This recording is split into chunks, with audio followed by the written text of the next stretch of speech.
Assalamualaikum warahmatullahi wabarakatuh. Perkenalkan, nama saya Hilda Mutarafani dengan NPM 211506169 dari kelas PSTIA. Di sini saya akan mengerjakan tugas akhir praktikum rekayasa perangkat lunak dengan judul Metodologi OOAD. Di sini saya akan mereview jurnal dengan judul Analisa dan Perancangan Aplikasi Ojek Online atau CJEK menggunakan metode Object Oriented Analysis and Design. Di sini penulisnya yaitu Tirta Adi Prasuda, Danuri, dan Fajri Profesio Putra dari Politeknik Negeri Bengkalis. Di bagian pendahuluan terdapat penjelasan dari latar belakang atau referensi pembuatan aplikasi CJEK ini, di mana seiring berjalannya waktu, informasi dan teknologi atau arus informasi berkembang dengan pesat, sehingga banyak orang-orang yang sudah menggunakan teknologi dengan baik sebagai untuk mempermudah segala aktivitas yang dilakukan. Untuk itu, terdapat mereka membuat ide untuk membuat ojek online, yang mana aplikasi ojek online atau CJEK ini merupakan aplikasi yang dirancang khusus untuk memenuhi kebutuhan jasa ojek online yang akan tersedia dalam bentuk aplikasi smartphone atau Android. Yang mana dengan adanya aplikasi ini diharapkan dapat bermanfaat bagi masyarakat luas, khususnya masyarakat Kabupaten Bengkalis, untuk memesan jasa ojek antar makan maupun kirim barang hanya dengan menggunakan aplikasi ojek online atau CJEK. Dan aplikasi CJEK ini didukung oleh Google Maps. Dan dengan menggunakan metode perancangan yaitu metode Object Oriented Analysis and Design atau OOAD. Yang mana OOAD merupakan analisis dan desain berorientasi objek adalah cara baru dan memikirkan suatu masalah dengan menggunakan model yang dibuat menurut konsep sekitar dunia nyata.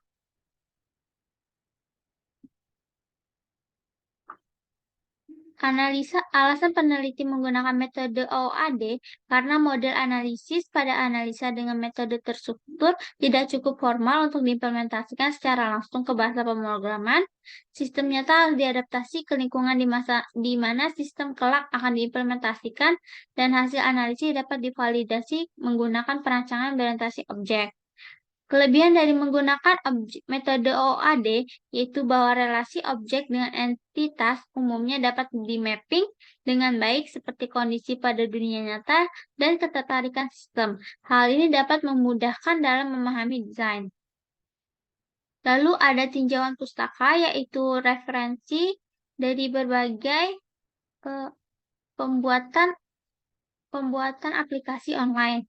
Seperti pada Effendi 2014 implementasi metode OOAD pada perancangan kamus istilah akuntansi berbasis online.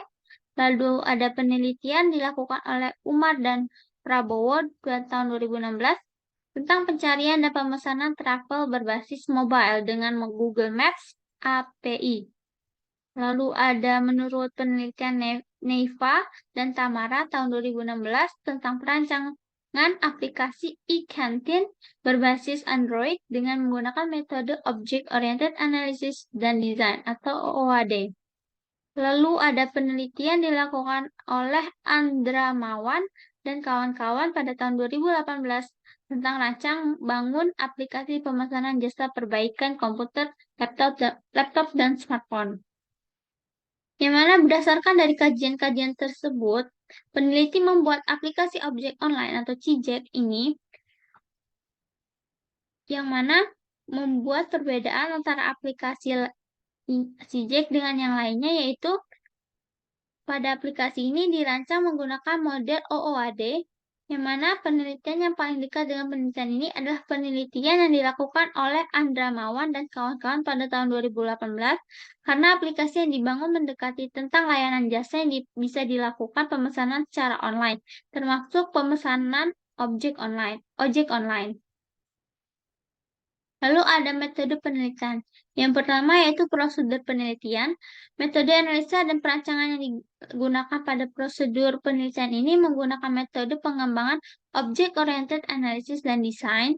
Dalam tahapan OOAD terbagi menjadi dua, yaitu ada Object-Oriented Analysis atau OOA dan Object-Oriented Design atau OOD. Pada prosedur OOA terdapat bagan atau diagram yang menunjukkan dari prosedur OA. Yang pertama ada menganalisis masalah, kedua menjelaskan proses yang terjadi dalam sistem, ketiga identifikasi objek dan menentukan atribut, keempat implementasi, dan kelima mendefinisikan operasi. Berdasarkan pendapat tersebut dapat dideskripsikan bahwa pada menganalisis masalah, data-data yang diperlukan untuk pembangunan suatu sistem dikumpulkan sebagai kebutuhan sistem.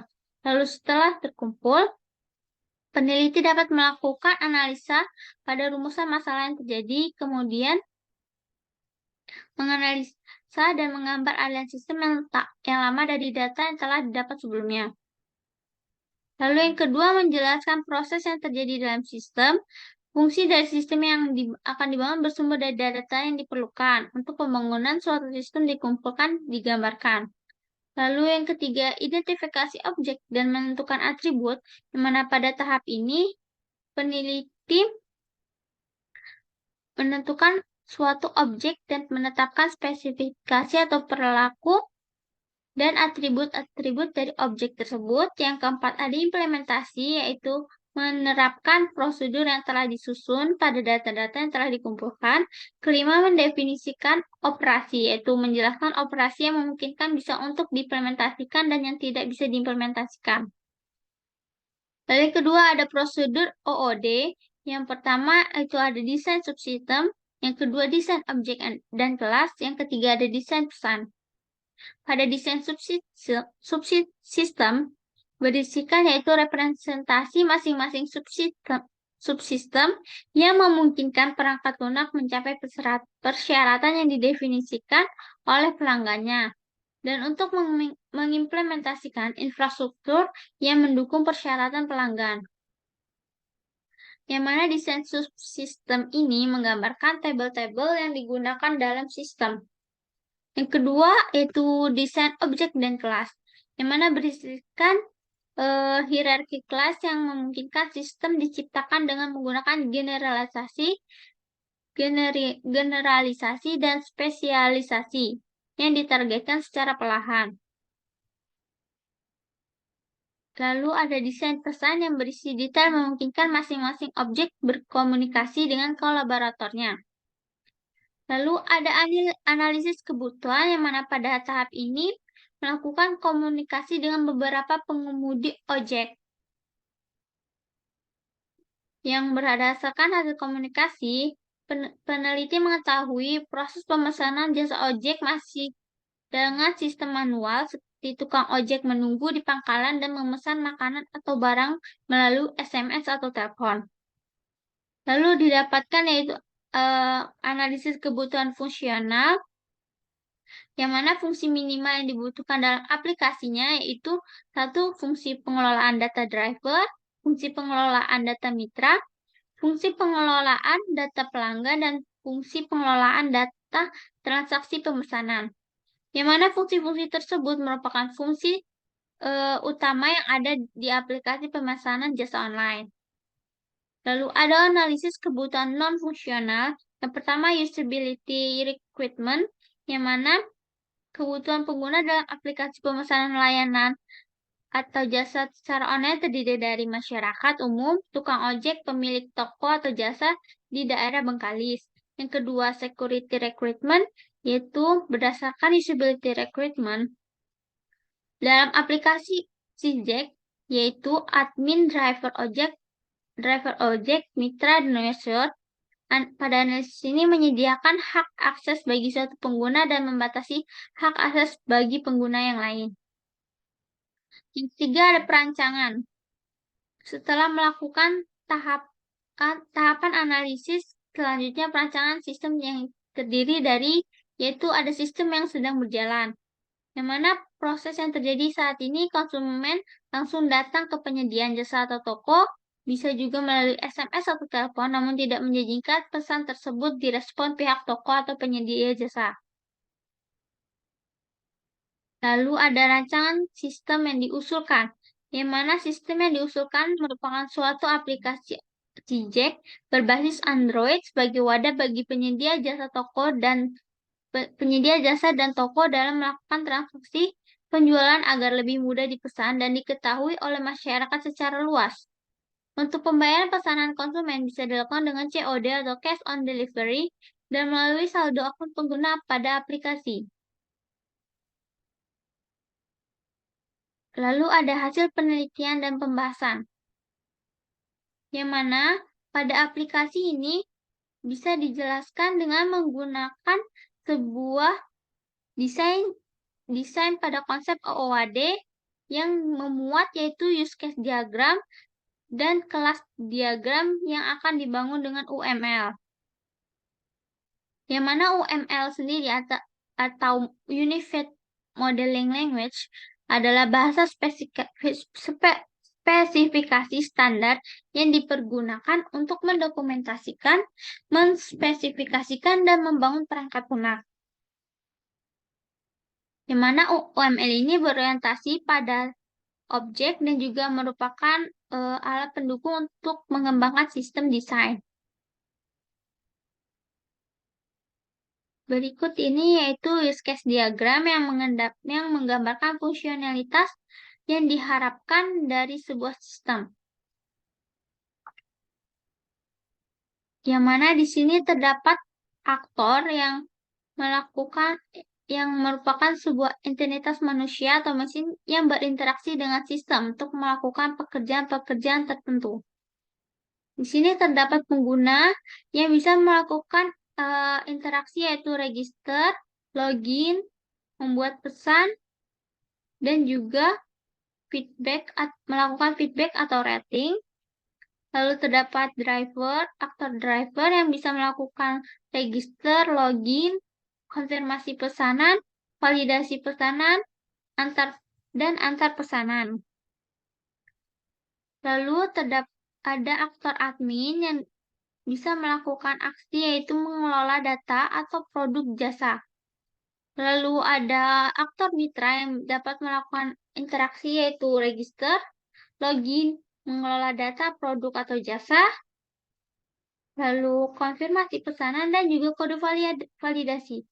Lalu juga dapat interaksi include dan extend, yang di sini terdapat include validasi pesanan dari kode validasi, lalu terdapat pembatalan pesanan dari include membuat pesanan dan extend dari konfirmasi pesanan.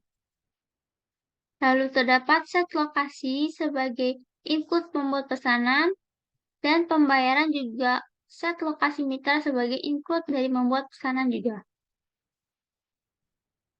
Lalu ada kelas diagram yang mana berfungsi untuk menggambarkan untuk pemrograman berorientasi objek, yang mana aplikasi ini dibangun dengan menggunakan Android Studio yang dasar pemrograman juga menggunakan konsep OOP. Di sini terdapat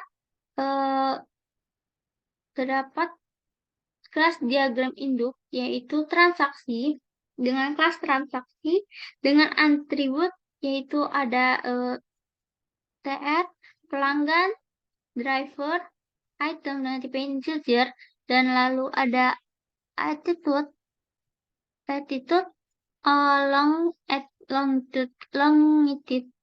longitude, terus attitude, longitude, dan jarak. Terus estimasi waktu, harga bayaran dengan tipe data chart, dan date.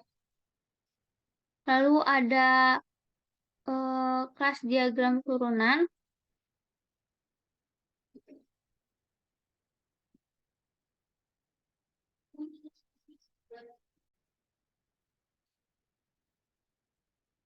Lalu terdapat kelas turunannya yaitu ada driver, lalu ada pengguna, dan juga item jasa. Pada item jasa terdapat merupakan kelas turunan dari saldo juga, yaitu Dan lalu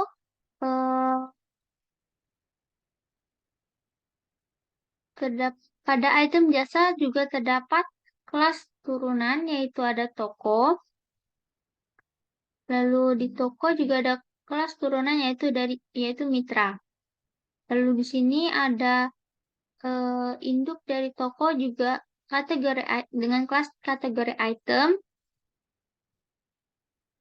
Lalu di induk di turunan dari kelas transaksi, yaitu ada kelas driver dengan kelas turunannya lagi, yaitu kendaraan. Dan juga ada kelas turunan dan ada induknya, yaitu rating driver. Lalu ada activity diagram yang mana berfungsi untuk menggambarkan proses bisnis dan urutan aktivitas dalam sebuah proses dan memperlihatkan urutan aktivitas proses pada sistem. Di sini terdapat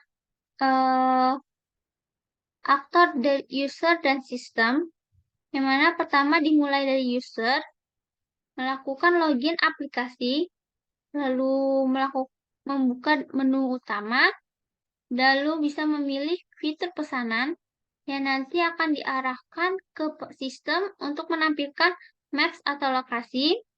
Lalu, user dapat menentukan titik lokasi jemput dan tujuan pemesanan yang nanti sistem akan menampilkan driver terdekat dan memberikan pilihan kepada user untuk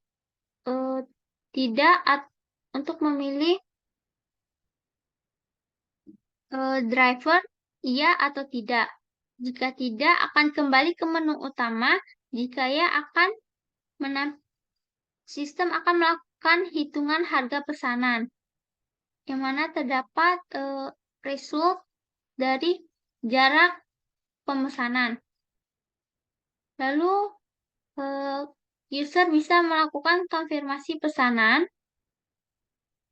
Jika user memilih tidak pada konfirmasi, akan kembali ke menu utama, dan jika ya, sistem akan melakukan input data pesanan dan aktivitas selesai.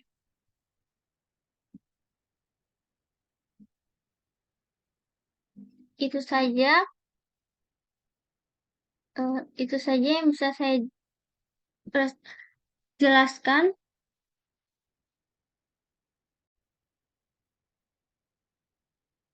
Itu saja penjelasan dari saya tentang aplikasi ojek online atau Gojek. Saya akhiri, saya mohon maaf jika ada kesalahan kata-kata atau penjelasan. Saya akhiri. Wassalamualaikum warahmatullahi wabarakatuh.